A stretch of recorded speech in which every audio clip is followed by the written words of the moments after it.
Et bon, de toute façon, les différents membres de la PAFA qui vont prendre la parole tout à l'heure. Je vous rassure, normalement on est plus nombreux, mais on sera plus nombreux. Mais déjà, on va commencer par la crème. Depuis plusieurs années, je dis, quand on parle du Forim, je ne peux pas ne pas dire merci à la communauté haïtienne de France. Merci, il y a 20 ans, maintenant on va dire 22 ans, que les Haïtiens, avec différentes associations, Haïti Développement, avec notre regretté René Benjamin, mais aussi Paul Baron pour Haïti, la Maison d'Haïti, Adèle avec Rommel Louis-Jacques, Elliot Roy, Madame Tardivelle et tant d'autres. Je sais que ce sont des noms qui, pour certains d'entre vous, vous savez, vous voyez de qui je parle.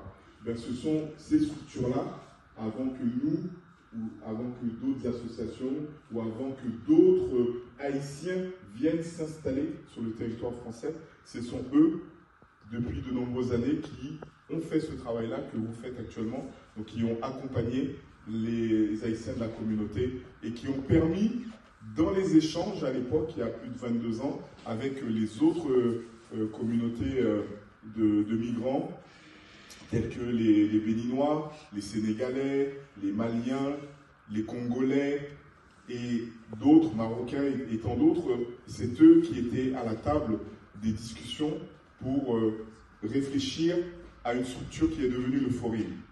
Donc, quand on parle, et que moi je parle du Forim, je ne peux pas m'empêcher de ne pas avoir cette pensée, cette reconnaissance, parce qu'on n'arrive pas comme ça. C'est qu'il y a un chemin qui a été tracé par d'autres, donc par nos aînés, et c'est important on va dire 22 ans après, de pouvoir saluer ce travail qui a été fait, et certainement dans 20 ans, dans 30 ans, certains salueront le travail que j'ai pu effectuer au sein du Forim, et c'est l'histoire qui continue.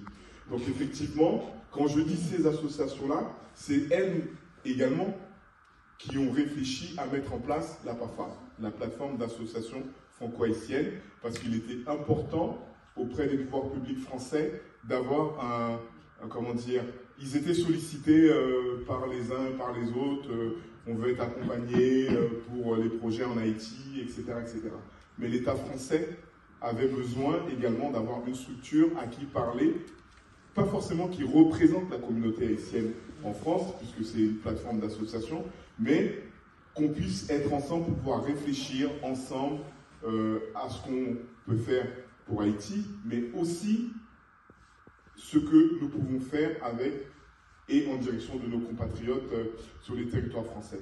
Donc, ces associations, ces membres, ce sont les membres fondateurs, la PAFA, du coup, qui m'a permis, moi aussi, avec une création d'association, Embarquons pour Haïti, d'intégrer la communauté haïtienne, en tout cas sur le niveau associatif, de faire mon petit chemin au niveau de la PAFA, trésorier, présidence, et puis, et comme la PAFA est un membre fondateur, et c'est aussi cette activité au sein du Forum pour permettre à ce que nous soyons aussi dans cette dynamique-là. D'amener des choses qui représentent vraiment la PAFA, qui nous représentent, parce que la PAFA, comme Mackenzie le disait tout à l'heure, c'est une plateforme d'associations qui représente les associations. Donc c'est pas Jolin, c'est pas Marie-Michel, c'est un ensemble d'associations qui font la PAFA et qui la font vivre et qui la font ce qu'elle est. Parce que sont les associations qui sont là, qui sont présentes, la PAFA n'a pas d'existence. Sinon, la PAFA, c'est la PAFA, il reste dans un côté, et puis plus. Et si vous ne mettez pas le truc, je vais continuer à parler, ça va fatiguer les gens.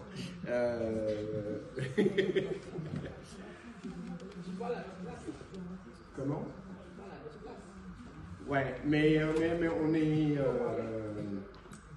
en tout cas, on est content de voir, mais je suis content, on est content de voir qui est, comme Mackenzie le disait tout à l'heure, la crème. Parce que Ceux qui sont là, c'est vraiment les personnes qui sont vraiment impliquées, intéressées par ce qui s'y passe.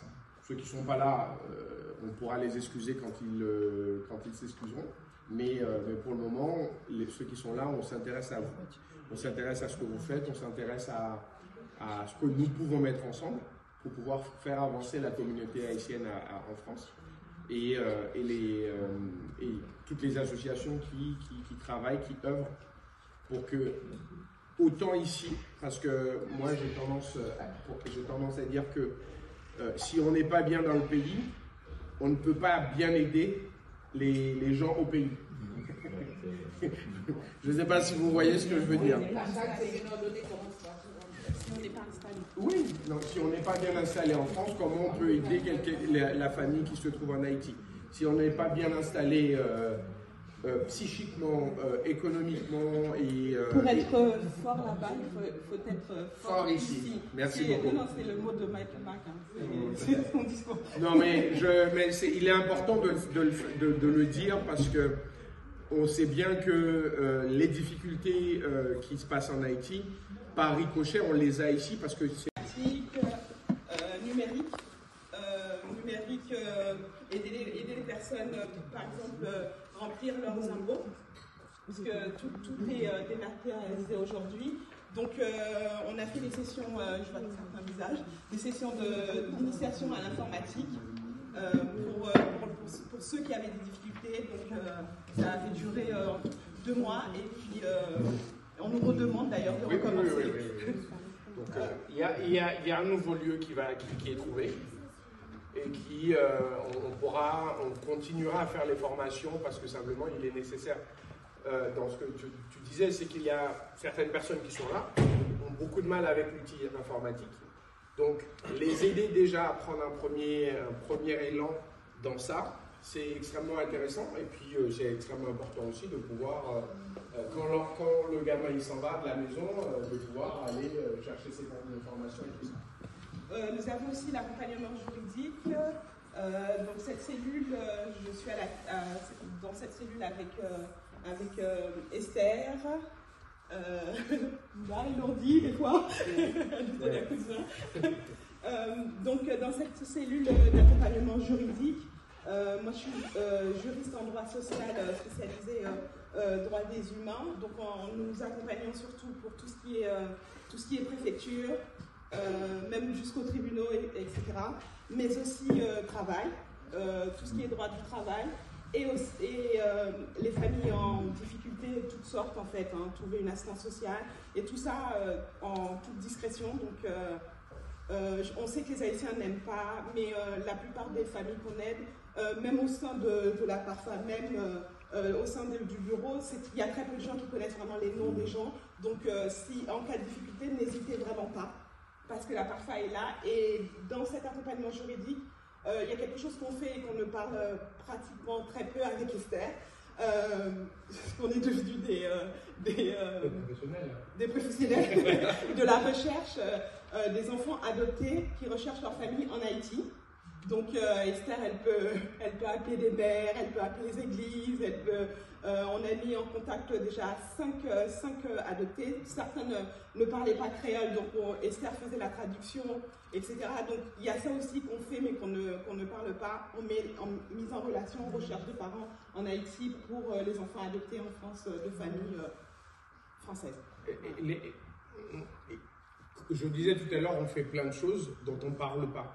On fait plein de choses dont on ne parle pas parce que tout simplement, il y a certaines choses qui nécessitent le fait qu'on n'en parle pas. Parce qu'il y a une famille qui a une difficulté juridique, qu'on accompagne et qui n'a pas envie, parfois, qui n'ont pas envie qu'on vienne étaler leur vie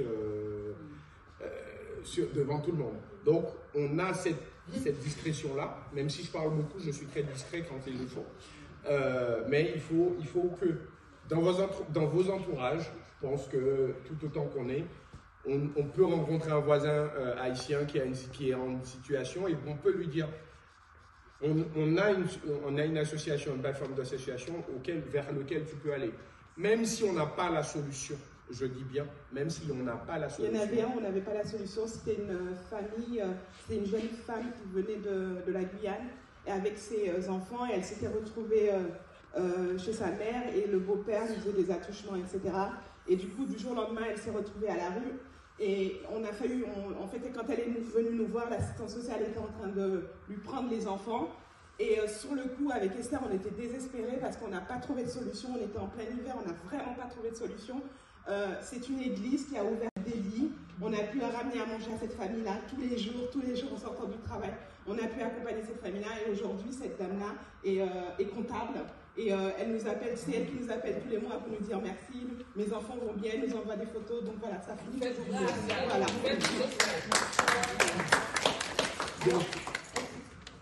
Même quand on n'a pas la solution, on a la solution parce que on est une communauté et que dans la communauté haïtienne, on pourrait se dire que quand on se voit si peu ici, qu'il n'y a pas de lien, mais il y a toujours le lien. Et d'ailleurs, de toute façon, dans toutes les communautés, à un moment donné, on se réveille, on se dit ok, on y va, on ne se pose pas la question et sincèrement, moi j'applaudis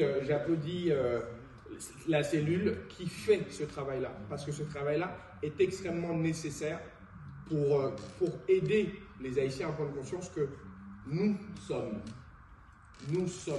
je dis bien, nous sommes, pas je suis, pas il est, nous sommes. Parce que il y a certaines personnes qui sont là, que je ne citerai pas, mais Jérémy qui est en face de nous, qui est là qui est avec nous depuis 2010. Et il est plus haïtien que la plupart des Haïtiens que je connaisse.